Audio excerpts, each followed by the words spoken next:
நல்லா இந்த consistency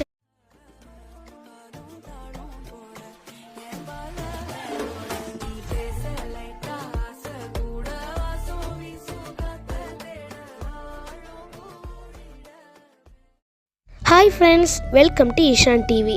happy independence day. இன்றைக்கி இண்டிபெண்டன்ஸ் டேக்கு ஸ்பெஷலாக நான் பாயாசம் பண்ண போகிறேன். அதுக்கான ரெசிப்பியில் நம்ம பார்க்கலாம் வாங்க.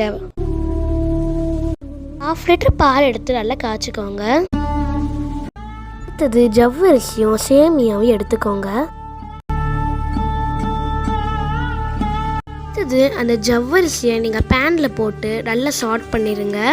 அது பொரிஞ்சு வரணும், அது வரைக்கும் வெயிட் பண்ணுங்கள்.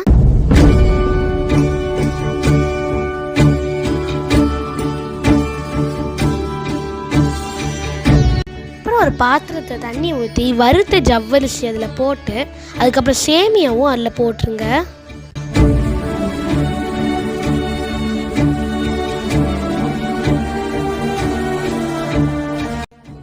ஏலக்காவை அதுக்கப்புறம் நல்லா பொடி பண்ணிக்கோங்க.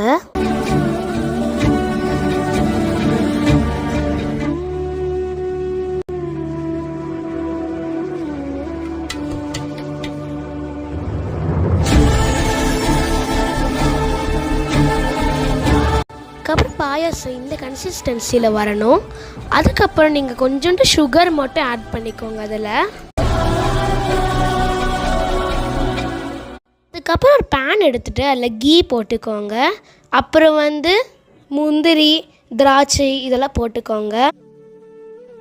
இப்போ இந்த முந்திரியும் திராட்சையும் நீங்கள் அதில் ஆட் பண்ணி அப்படியே கொஞ்சோண்டு பால் மட்டும் அதில் ஊற்றிக்கோங்க.